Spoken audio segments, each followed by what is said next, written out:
Hey everybody, welcome back to the LuckyDog podcast. This is your host, Elias Roush. This podcast is sponsored by EliasRoushMedia.com, photo, video, digital media production. Today we are discussing James Cameron's long-awaited 2022 Avatar, The Way of Water. Just got out of the theater from seeing it, saw it in Regal Cinemas with the 3D Real D glasses. Now, I know everyone's going to see this movie in several different aspects. Maybe they might see it in IMAX. You might see it in standard 3D. You might see it in just standard 2D. Going into it, I would recommend, if you like 3D movies, I think you're going to say this is going to be the one for you. If you don't like 3D movies, then just see it in the standard 2D format. And so just kind of wanted to get that formatting up front. But let's talk about this movie a little bit more before getting into a little bit more of the nitty gritty. So Avatar, The Way of Water is a 2022 American epic science fiction film and the sequel to 2009's film Avatar. Both directed by James Cameron. It is distributed by 20th Century Studios as the second film in the Avatar series. And since then, Disney has purchased 20th Century Studios. Cameron produced it with John Landau, who wrote the screenplay with Rick Jaffa and Amanda Silver, who are an American screenwriting film production couple who are known for the most recent Planet of the Apes movies. So this is based on a story the three wrote with Josh Friedman and Shane Salerno. The cast members are Sam Worthington returning back, Zoe Saldana, Stephen Lang, Joe David Moore, Cece Pounder, Giovanni Ribisi, Dilip Rayo, and Matt Gerald reprise their roles from the original film, with Sigourney Weaver returning in a different role.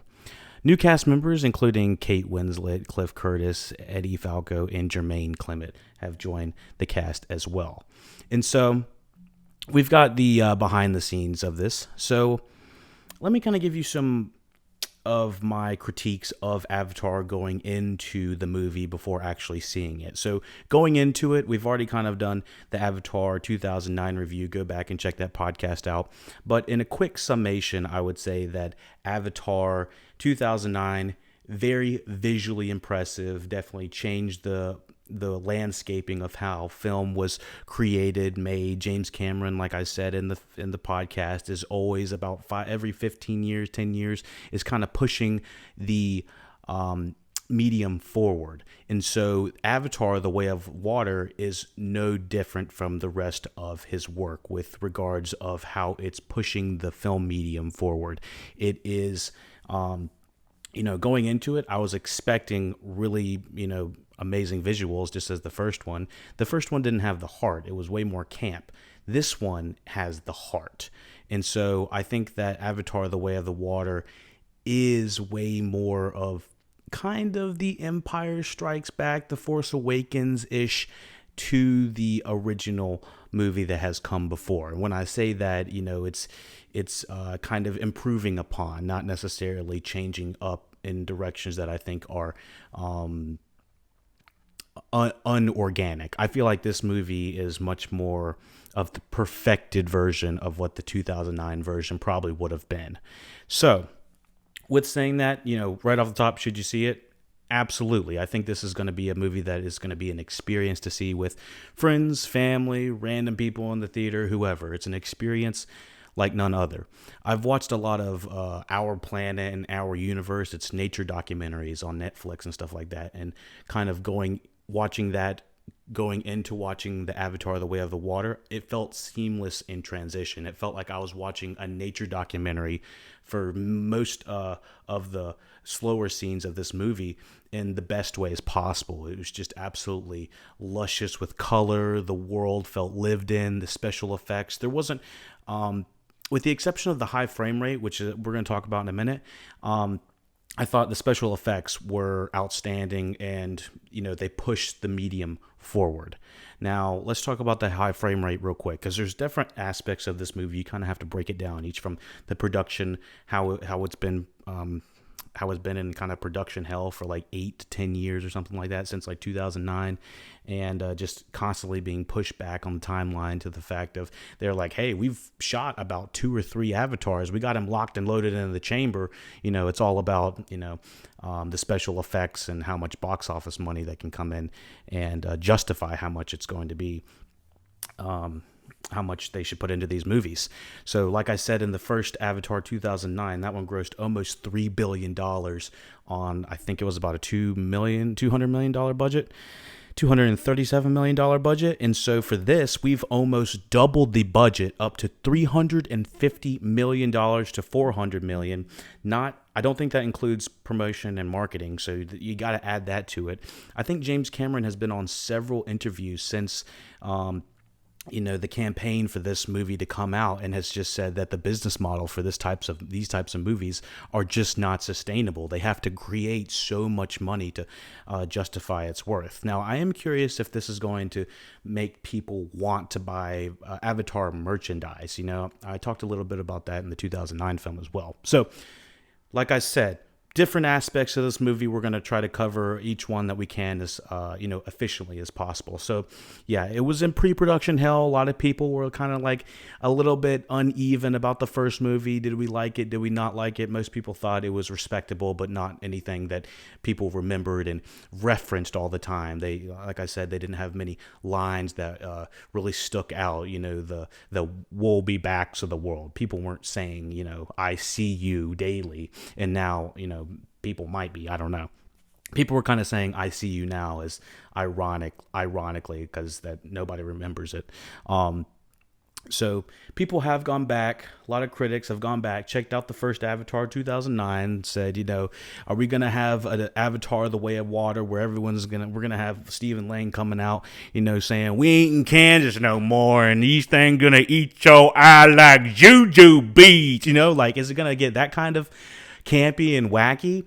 And for the most part, 98% of this movie is way more serious of a sci-fi film, way more of an A action sci-fi film as opposed to like a B action sci-fi film where things kind of have to be explained and talked about to someone that might not understand it quite as well. Unobtainium kind of levels. And I do know that was referenced in the core, if anyone's going to try to say that wasn't real or anything. But whatever. Let's talk a little bit about the behind the scenes on this. Cameron stated in 2006 that he would like to make sequels to Avatar if it was successful, and announced the first 2 sequels in 2010, following the widespread success of the first film with The Way of Water. Aiming for 2014 release, however, the addition of 3 more sequels for the total of 5 Avatar films, and the necessity to develop new technology in order to film performance capture scenes underwater, a feat never accomplished before, led to significant delays to allow the crew more time to work on the writing, pre-production, and visual effects. The filming process, which occurred simultaneously with a currently untitled third Avatar film, began in Manhattan Beach, California, August 15, 2017. Wow! They began filming Avatar 3 2017. Jesus. And moved to Wellington on September 25th, 2017, concluding in late September 2020 after 3 years of shooting with an estimated budget of $350 to $400 million. It is one of the most expensive films of all time. So the reason that this is such a high budget, I believe, is because they did shoot 2 and 3 at the same time. So that would kind of make sense with regards to, how they got everyone together to do all this, this type of movie. It's a massive endeavor, and they're kind of, what I hear, they're kind of shooting it similar to like how you would shoot a television show. But then again, I would have 0 ounce of an idea of the type of scale that this type of production would have to be under. for this to be completed. Following repeated delays in the expected release schedule, Avatar: The Way of Water premiered in London on December 6, 2022, and theatrically released in the United States December 16th, 2022. The film received positive reviews from critics with praise for its groundbreaking visuals, technical ambition, Cameron's direction, and world-building characterization, cinematography, musical score, and production values, whereas the story, screenplay, plot, and 3-hour-long runtime, 192 minutes, it was a chunky one, I'll be honest, received negative reviews. I wouldn't necessarily, anything I have to say is necessarily negative. Now let's kind of get into like the little nitty gritty parts of it. This movie is very much like story first. We have like what feels like 6 hours of story we have to cram into about 3 hours. So this feels like we're on auto drive, and there is some the beginning parts feel like we are trying to just get to the meat of the muscle of what is this movie going to be about. And I feel like we don't really have the center gravity of the heart of it. I was not fully emotionally invested till about halfway through the movie, where there is the single scene that tells you this is why you should give a shit about Jake Sully and his family. And so in that single scene in the middle is what makes the price of admission totally worth it. I completely just was like, oh, I was having a great time, and, my heart was in it. My tears were swelling up and stuff like, I was like, I'm really in this shit. I was like, you really did it, Cameron. I mean, God dang, man. I mean, I want to be there. I want to have a cry about it. God dang. So, I was here for it. Speaking of, okay, so I'm going to hop back and forth a little bit. High frame rate. Let's talk about it. Some people are going to love it. Some people are going to hate it. The gamers, people that understand different frame rates, people that understand videography and how smooth frames are coming at you. I believe we're recording this currently at 24 frames per second. So, 24 frames. So it's a little bit more smoother, but you can go even more smoother or debatably smooth. I don't know what exactly the right word would be called, but, when you shoot in slow-mo, when people shoot in slow-mo, everyone has seen like the balloon dropping and it explodes, and you can still see the water right there because of the outline, and it's in super slow-mo because it's in so many frames. There's a ton of frames making up that water balloon or slow-motion thing happening. Everyone's seen a bullet shooting an apple or something like that, and it exploding and the apple going. The reason you can see it is because it has so many more frames. So, just kind of to dumb it down, the reason you would want more frames is so you could kind of see the action a little bit more smoothly. The thing is, if you add too many frames to a scene that doesn't really necessarily have that action that requires it, it becomes kind of this weird, uncanny video gamey valley that people might not adjust to very well. I noticed going into this movie, that is something that is going to bother some people. Some people are going to be like, what is going on? Is it the 3? I think most people are going to... I think the general audience is going to think that it's the 3D that's making that happen, but it's not. It's not the 3D. It's the high frame rate. They've done it with the Hobbit movies, which got a lot of... they were kind of panned for it. That Ong Lee Gemini Man movie, Billy something's Long Halftime Walk did the high frame rate as well. The reason you want to do it is to kind of have things look a little bit more smoother, but this movie, for some reason, decides to do it off and on. So it turns the high frame rate on and off. I'm not saying when it turns it on, it turns to slow-mo.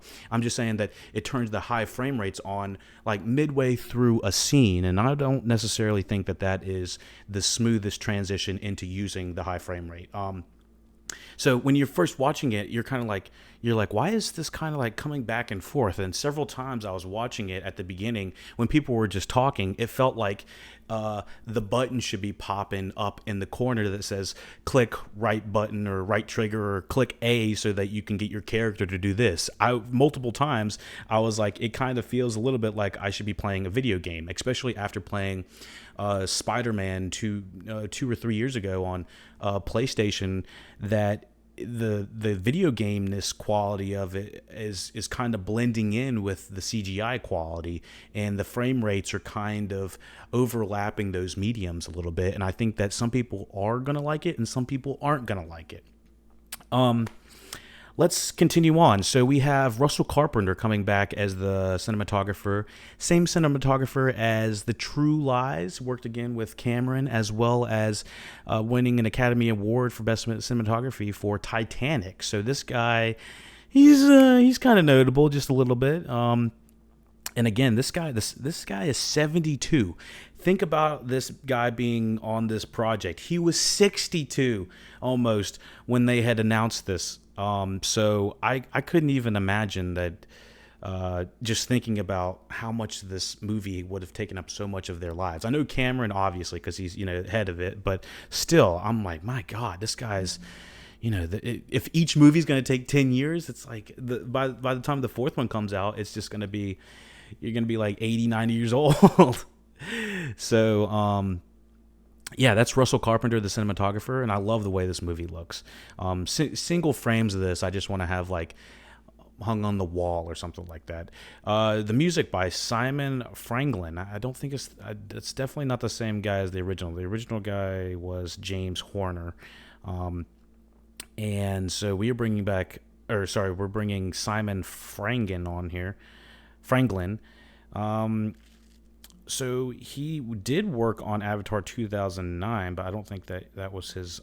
He was not the main guy on that, to my knowledge. But I think I'm seeing film work. Magnificent Seven, Baz Luhrmann's Moulin Rouge. He's got some notable stuff on there. Dances with Wolves. I haven't heard that one too often. The Amazing Spider-Man 2012. So, anyways, yeah, I like the music as well. So let's kind of get into this a little bit more of the nitty-gritty. Lot to kind of go through, but we will see how we can navigate through this Avatar plot. Okay, so before we get into it, I want to give the rating for everyone that has not seen Avatar: The Way of the Water. The way of water, not the water. The Way of Water. So this movie gets 8 out of 10 for me, mostly strictly because the movie is it's a spectacle, it's an experience, it's something you want to share with friends, family, random strangers in the theater. It's a reason that a lot of people would probably go to the movie theater.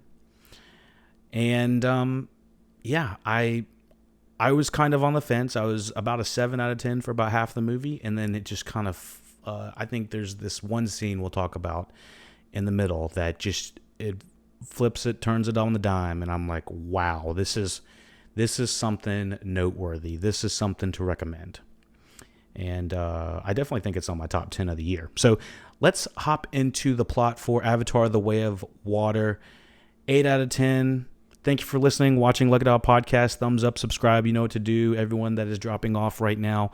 And yeah, be sure to go to LuckyDogPodcast.com for the entire library if you want to help support the podcast. Patreon.com/LuckyDogPodcast. There's commentaries. We've talked about the first Avatar commentary on there. We've got reviews in the feed. We've got tons of other reviews, a lot of Halloween stuff we did back in October as well, and we have tons of more reviews coming down the pipe as well. So be sure to stay tuned, LuckyDogPodcast.com, and here is the plot for Avatar: The Way of the Water. The Way of Water. I keep saying the water. Way of the Water. It's Way of Water. All right, let's do it.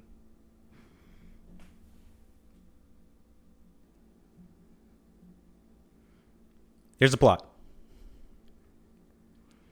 More than a decade after the events of the first film, almost what feels like in real time, Jake Sully is the chief of the Omataka and raises a family with Neytiri, which includes his sons Nitium and Loek.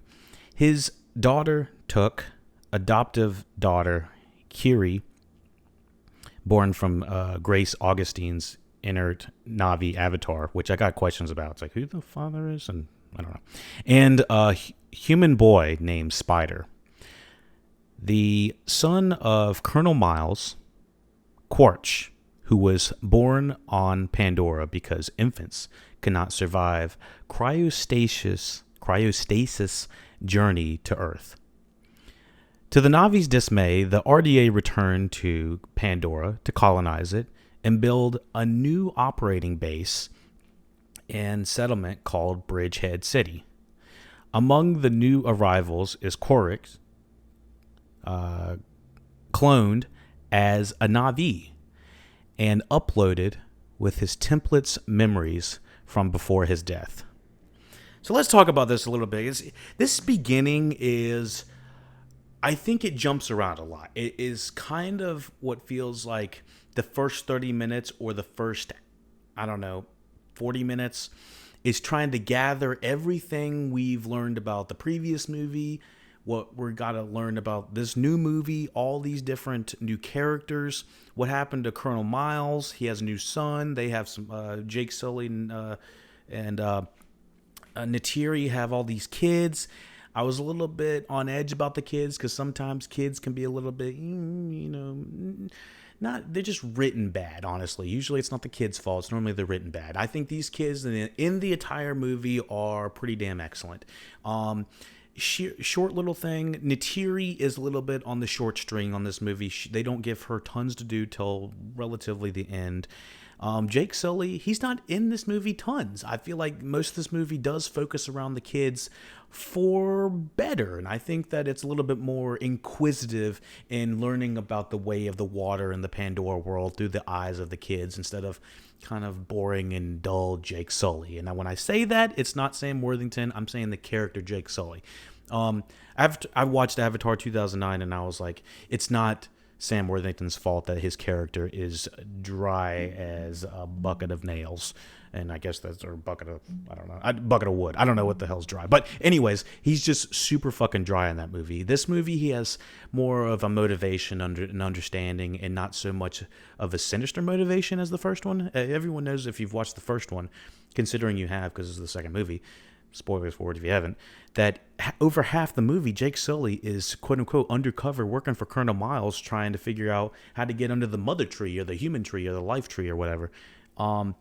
He has sinister motives. So thus we have lost and do not have the heart that this movie inherently has. Our main proxy character in the first movie, Jake, is an ass. This movie, he's kind of, eyes wide open kind of thing.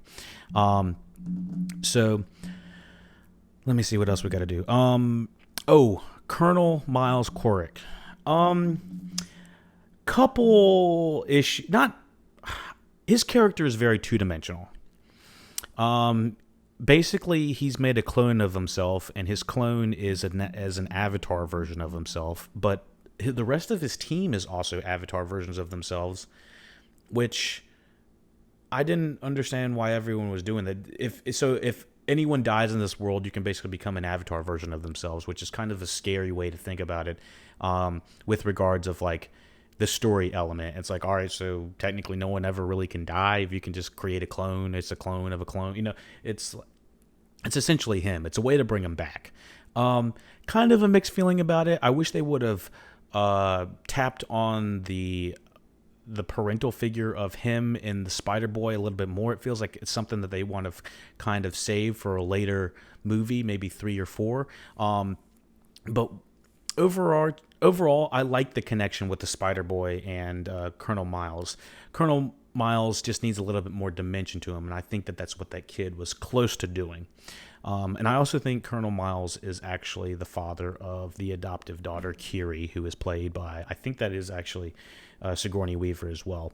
And they make a really big deal a little bit later on. I'm kind of skipping around about it, but I don't want to forget, about the father of who he is. And it looks like she's talking to Grace Augustine in one scene, and she's about to tell her, and then all of a sudden it's like she has a spaz attack, and then we never come back to it. So I guess we're going to come back in another movie and talk about that. But I was like, how did this happen again? So if we wind back, that Grace Augustine was killed in battle in the 2009 version, and I remember they were trying to transfer her into her avatar body, and it didn't work.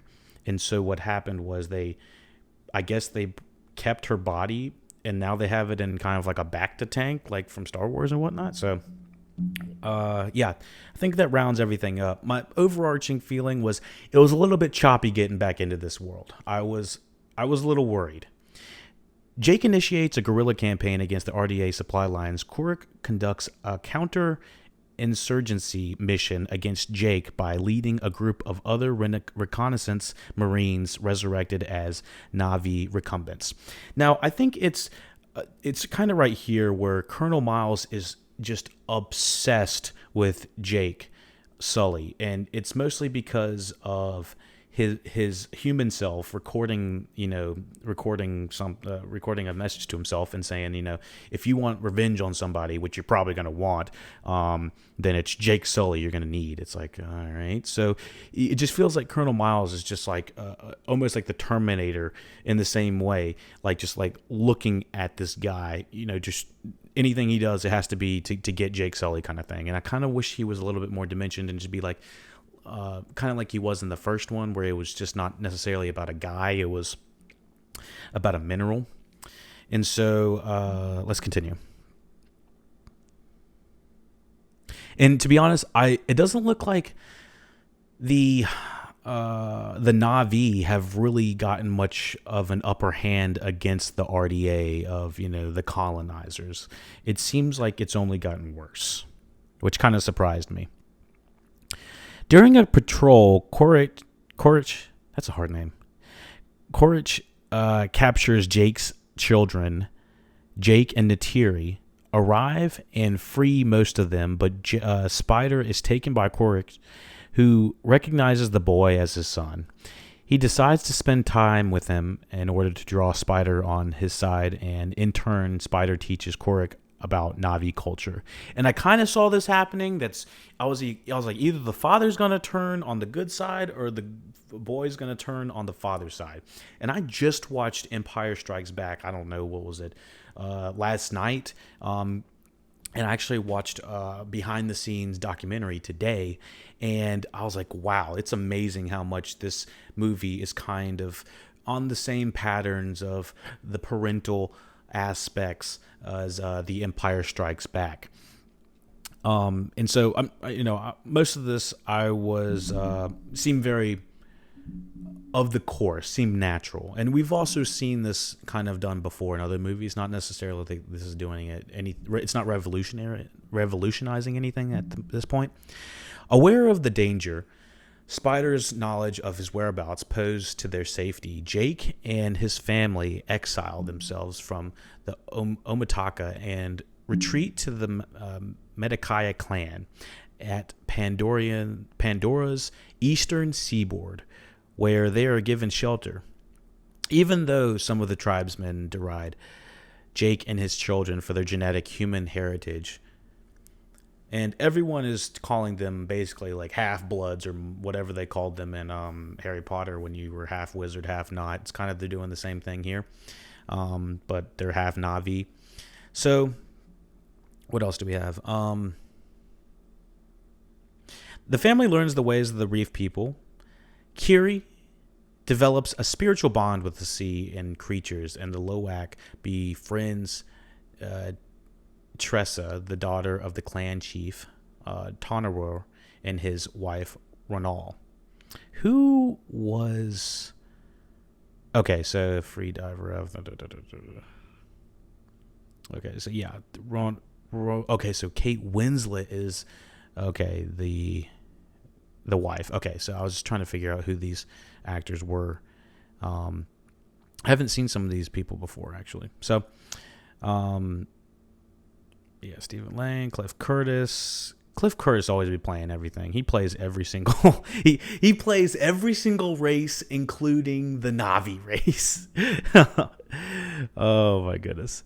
And CCH Pounder, of course. Let me see. Jamie Flatters. I did not recognize the two different sons that were Jake's and Natiri's real quick. Jamie Flatters is one. I don't know who this guy is. Okay, so he's been in a couple other things. And Britton Dalton is the other son, I guess, as well. So let's continue on. Where the hell are we?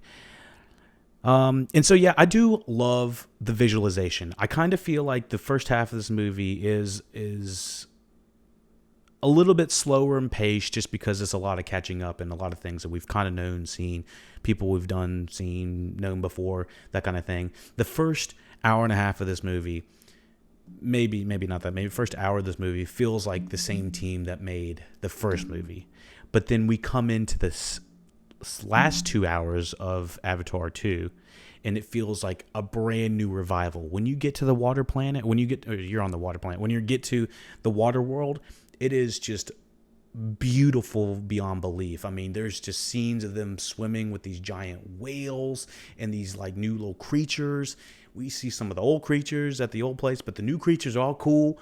All of them seem very one with nature. We even have these like crocodile looking fly fishing crossover hybrid breeds that they end up flying around. And I was like, the creature design once again works A+. Nothing to say about, negative to say on that at all. And the high frame rate at this point, when it was originally, it feels like they were turning on the high frame rate for just standard non-action scenes and then turning it off mid-scene. It didn't even make sense to me. But once we get to the water world, it seems like all the high frame rate stuff really flows and looks pretty seamless and smooth. And then we have, of course, the kids kind of bickering back and forth, picking at each other. Some like each other. It's kind of the coming together of two tribes that you would kind of expect. And it's done really well, and it's done beautifully. And it even goes to the point of when one of the boys, one of Jake's sons, is taken out to the reef too far one day, that they they're in an area they shouldn't be, and then real danger lurks. But it ends up becoming one of the sweetest scenes of the movie. So, where are the dangers? Spider nose. So the family learns the ways of the reef people. Kiri develops a spiritual bond with the sea and its creatures. Loak befriends Tessera and the daughter of the clan chiefs, Tonaro Wari and his wife Ranal. Loak gets into a fight with Tessera's brother Anyang. I think that's how you say it. When he returns to apologize at Jake's insistence, Anyang and his friends entice him to a trip into the territory of a dangerous sea predator and leave him stranded. Loak is saved by and befriends a Payakan. I think that's how you say it. An intelligent and pacifistic Centacean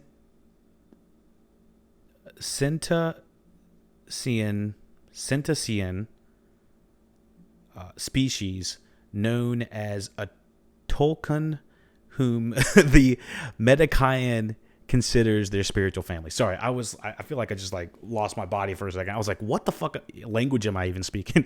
Okay, so basically Loak is basically saved by this big whale-like proxy. And it is hands down one of the most memorable scenes of the year in film, in movies, maybe in the last 5 years.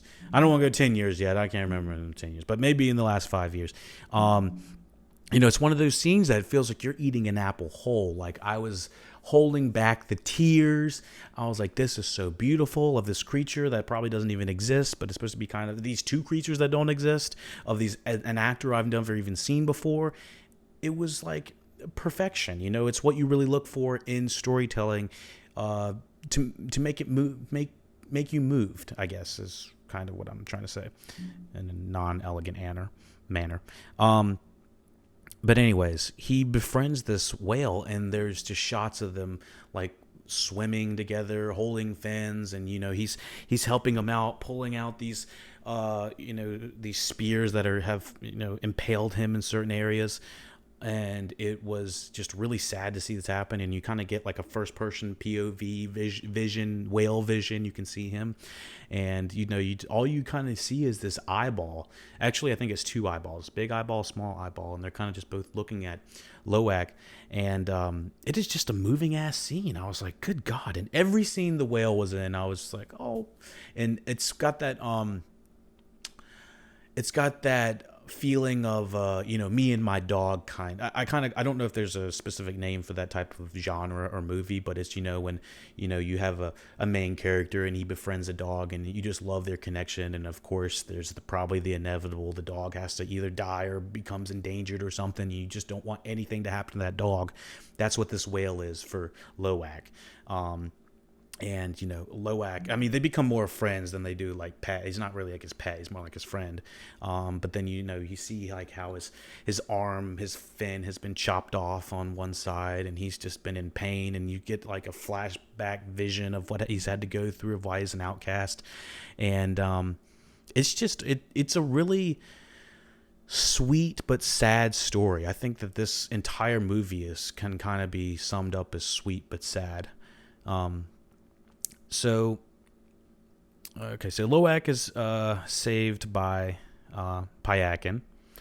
Upon his return, Loak takes the blame on himself, winning Anyak's friendship, but is told that Payakin is an outcast among his species. On a trip to Medikayan's Tree of Souls, Kiri links with it to meet her mother, but suffers a violent seizure. And in this kind of link, honestly, everything with Kiri is just beautiful, because she's mostly just kind of, she's one with Yahweh, one with the water, one with, the way of the water, and all, she's glowing, and all of these animals and creatures are all around her, and she's just like immediately on board and into being engulfed in this community in the best way. And so when she gets this violent seizure, when she's asked her mother who her father was, which some people were saying is Norm Spellman, which I don't think so. He's not even in the movie. I think if it was anybody, it would probably be Miles Corrick, because every other character I can think of doesn't make any sense that she would be with or even had shared a scene with. I don't think it'd be Giovanni Ribisi, because I don't think that dude could hit anything as that character. I was like, I don't know who it is. So I find it interesting that they bring it up so specifically and say, what is this? So she is healed by Renal, but when Jake calls Norm Spellman and Max Patel for help, Max Patel put on the side again, and definitely looks 10 years older, just with the hair and everything. Corrick is able. I had trouble kind of figuring out, wait, how long had it been? Because a lot of the human characters from the first movie weren't in there, so everyone that had lived for 10 years was a blue person now, and I was like, it's hard to tell the age of Jake at this point, or people around him. So, and we also don't really, we get a new Colonel Miles, but it's a woman, and she's basically doing the exact thing that he was doing in the first movie, from, walking them down in the big suits, to drinking the coffee, to, basically being the same guy that he was. I can't remember her name, but I might find it on here as we continue. Let's continue. So Norm, Max come for help, basically just say how bad of condition she's in, but can't really do much. Corrick is able to track them to the archipelago where the reef people live, bringing Spider with him. He commands a whaling vessel, which is hunting Tulkins to harvest their brain enzymes for creating anti-aging remedies. I thought this was a little bit like specific, but I was like, are y'all not like harvesting the blubber or whatever, the whale fat? Like, I think that most people that hunt these things usually do, but I don't know what the hell. Basically, it's a violent ass attack and very sad and scary attack of one of the whales. So I haven't. Let me kind of back up a little bit. The entire community of the water Navi, I don't really know what they're called again. The water Navi, basically go swimming, and they meet up with all these Pikayan whales, and they all become friends, and they haven't seen them for a very long time, and they catch up, and they connect the hair ties to it, and become one with the whale. And the whale that is attacked in the next scene with the RDAs and Corix is the whale that was Renal's, which is Kate Winslet's kind of whale bond. It's her whale that she's bonded with, and notably she's pregnant this whole time, and I think that was on purpose. So yeah, this entire scene of the whale hunting, they just harpoon, psh, harpoon, psh, harpoon, psh, harpoon, psh. I'm like, no! Like the entire time, I'm like, fuck. I was like rocking back and forth in my seat. I was like, do you see this? Like looking at random people on the thing, grabbing the dude beside me. I was like, do you see this? I was like, they get my God. You got to do me like that. So I was a little upset watching this. I was like, I can't believe y'all do me like this, and none of the Na'vi are there to help, and so it is highly upsetting just seeing them come across the whale, and of course seeing a Na'vi cry is I don't know, something just it's almost worse than seeing. It's not even like a cry, it's like a wail, and it is just like a wailing cry. I don't mean like a pun, but it's like a wailing cry. It's like, yeah, it's like, it is the worst. It's like, oh my God, stop. It is making me so sad. And to know that they're just basically abusing the fuck out of this thing. It's like they and they just spread eagle this whale and have it floating to the top, and then they go inside it and they jack it with this fucking drill. They're like, yeah, it's a really beautiful animal. Like no subtlety at all. And it, and of course they bring down this like juice nectar stuff where this like little needle goes and like extracts this like yellow gooey stuff that apparently is the anti-aging stuff that is really not explained for the rest of the movie. Which, yeah, we'll talk. Maybe, I don't know if we'll talk about that ever again. But anyways, it makes a little bit more sense than unobtainium, I guess. But still really fucked up, really traumatizing, kind of. Not traumatizing. It's just really upsetting because it's kind of like what's really happening in the earth today, with hunting of whales and mammoths and, elephants and shit like that. You got to watch out for that, I don't know what to do. Yeah, and everyone knows that James Cameron has this big love for the ocean, so this is where this kind of aligns his calling, his love. So, okay, so where are we at? Okay, so links. So the whale is attacked and is super brutal. Quaritch begins to brutally question the indigenous tribes about Jake's location. Failing that, he orders the whaling crew to wantonly kill the Tolkiens in order to draw Jake out. Loak mentally links with Payakan and learns that Tolkien was cast out because he went against the ways of his species and attacked the whalers who killed his mother. Which, fuck them. Fuck those RDAs. When the Medicaean learn of the slaughter of the Tolkiens, Loak takes off to warn Payakan. I gotta say, I was a little bit confused about why Payakan was considered an outcast, because from what I thought, we had just saw that he was just attacked and that he attacked back, I guess, but I guess I didn't understand that was his mother. So when Medicaean learn of the slaughter of the Tolkiens, Loak takes off to warn Payakan, followed by his siblings Tesserae and Anyog. They find Payakan being chased by the whalers, and Loak, Tessera, and Took are captured by Corix. They are captured twice in this movie, and I think the first one we could have done without.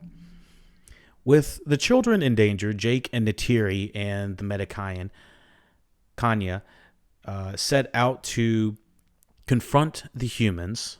Corix forces Jake to surrender, but seeing his seeing his soul brother imperiled, Payakan attacks the whalers, triggering a fight which kills most of the crew.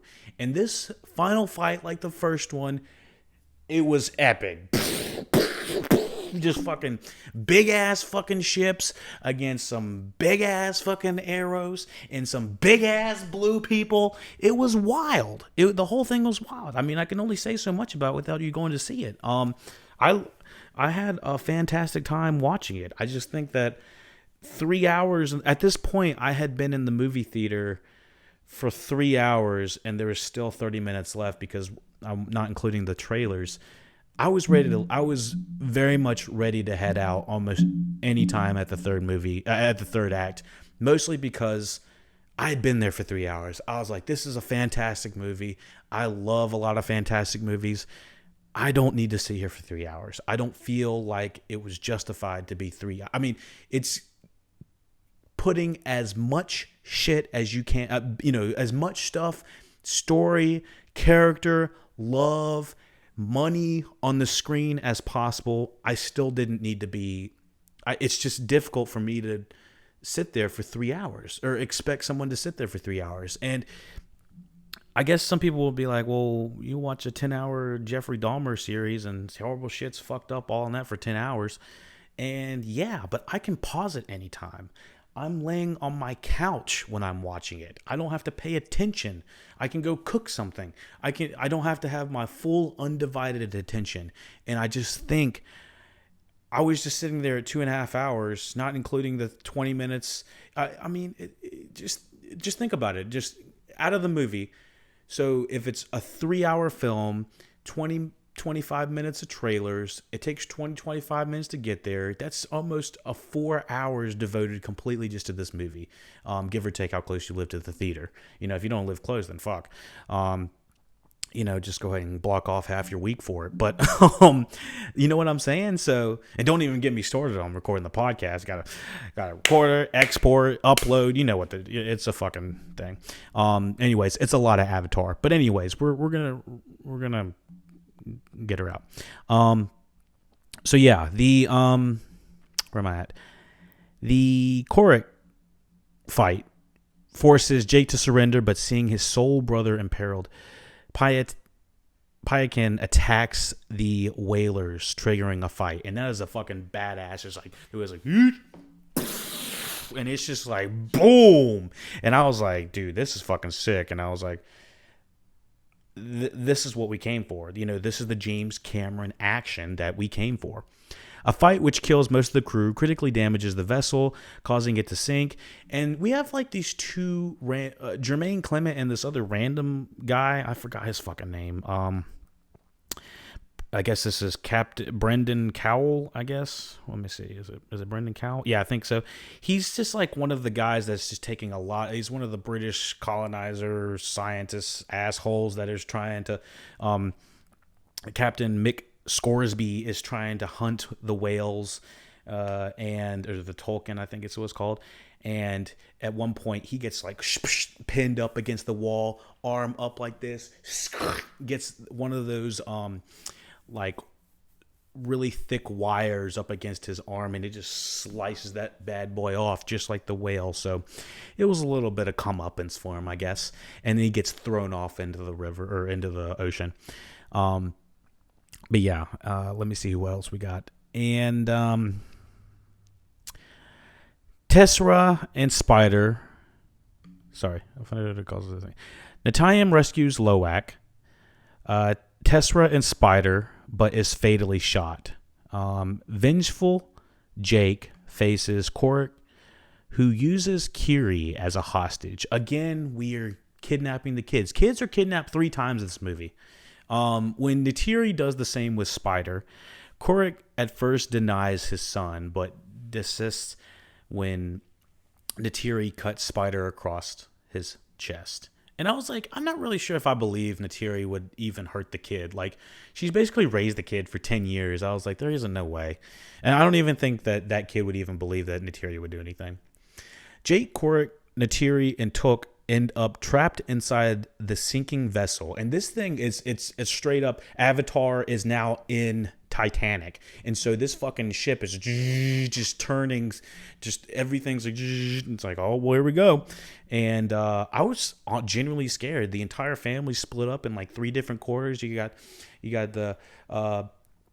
Neytiri and the little girl. You got Kiri and the boy, and then you got Jake fighting Miles Korik, and eventually we all know how everything turns up. It's just like a fight, a struggle. Then we got some of Kiri using some of the ocean water bending powers and stuff like that, and so Jake, Korik, Neytiri end up trapped inside the sinking vessel. Jake strangles Korik into unconsciousness and is rescued by Loak and Pyakin, while Kiri summons sea creatures to help her save Neytiri and Took. Spider finds and rescues Korik, but renounces him for his cruelty and rejoins Jake's family. I thought this was kind of sweet that, Spider ends up saving Korik. I don't know if he necessarily deserves to be saved for a 3rd fucking movie. Unless we kill him again and then get the 3rd Korik clone. After Natayam's funeral, I gotta say, the death of Natayam, I was already very sad about the whale. I was already very sad about the first whale. I was very sad about Kate Winslet's whale. And now I'm moderately sad about Jake Sully's oldest son, who has some screen time, but not nearly as much as the one that actually had the connection with the whale. Mixed feelings about it. I gotta say, it definitely triggers the emotional heartstrings on me personally, just the father-son connection kind of thing that really gets me. But or just parental, it doesn't necessarily have to be father-son, could be daughter, father, whatever. Or mother, daughter, whatever. But I gotta say, it felt like we had already hit a low point of this movie, and that just hit another low point. And there's just not enough time for the characters to process this death. And I've seen this happen a couple times in movies where kind of recently it's like this big formative death that happens at the climactic moment of the movie, but our characters have to mentally bring themselves up and continue to fight. And sometimes I think it's believable, and then sometimes I don't think it's believable. Sometimes I feel like it makes it turn the characters to start fighting for a vengeful reason, and that's not necessarily one of the most emotionally investing ways to end a movie, but it kind of worked. I mean, we get Neytiri fucking badass. The entire time I was thinking in this movie that one of my favorite things about the Avatar 2009 was when the Avatar were fighting the humans in the last scene in the end, when they're just 10-foot tall, big ass beings chucking dudes right to, out of a fucking 70-story high mountain or something like that, or flying in the sky in a ship or something. It was so cool seeing that in the first movie. And so I was like, for this movie being 10 years in the making, I was like, surprisingly, there's not a lot of hand-to-hand combat in the way that I thought there was going to be, and then they save it all for the end. In the end, the action, whoopsh, whoopsh, whoopsh. There's one point where Spider grabs this fire extinguisher and blam, this guy in the head. I was like, God dang! I was like, I think they really hit that guy. I was like, somebody need to check on that actor. That actor might actually be dead. But let's see. So consciousness and reserve, trapped inside the sinking vessel. Jake strangles Korik. Spider finds and rescues Korik, rescues him for his cruelty. Renounces him for his cruelty and rejoins Jake's family. After Neytiri's funeral, Jake informs Tonari and Renal of his decision to leave the Medicania.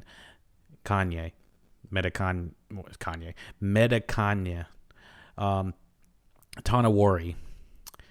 However, respectfully identifies him as part of the clan and invites his family to stay, mostly because they just buried his son, and his son kind of bit the bullet, or bit the dust, whatever. Jake and his family accept and forge a new life at the shore of the sea, and Jake vows to continue fighting the human invaders.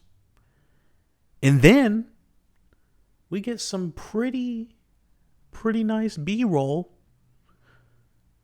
over the end credits with some funky weekend vibes. So yeah, that's Avatar: The Way of Water 2022. Let me know what you thought about the review. Let me know what you thought about the movie. Like I said earlier, it's about an 8 out of 10. Very moving, very spectacle heavy, very much an experience you want to see with people. Something you're going to want to go see. These types of movies don't happen very often, obviously. So, yeah, you might want to go check this one out. Do you need to see it in 3D? The more I go through it, I want to say that it's a good experience, not a great experience in 3D. There's similar to the high frame rate. It seems to kind of level out at certain points that towards the third act, I was like, what do I think about the 3D really? It wasn't really giving me a headache or anything like some people say, but it was like noticeable. I would say like there's certain scenes that feel like, oh, let's turn the 3D on, let's turn it off. Let's turn the 3D on, let's turn it off. It similar to the high frame rate. It felt like certain scenes were meant to be way more 3D, coming out at you and whatnot. The water splashing on the camera or whatever. But yeah, I was entertained. So, and of course, everyone that is following the LuckyDog podcast on all of the social medias and checking us out on the website, LuckyDogPodcast.com. I see you. Thank you for listening, watching LuckyDog Podcast. Take it easy. See, the I see you thing just is weird. It's like I tried it at the end, and it's weird. It's like I I see you. Maybe it's how you say it. Maybe it's like I see you, or more it's like I see you. All right, never mind. Thank you for listening, watching LuckyDog Podcast. Take it easy.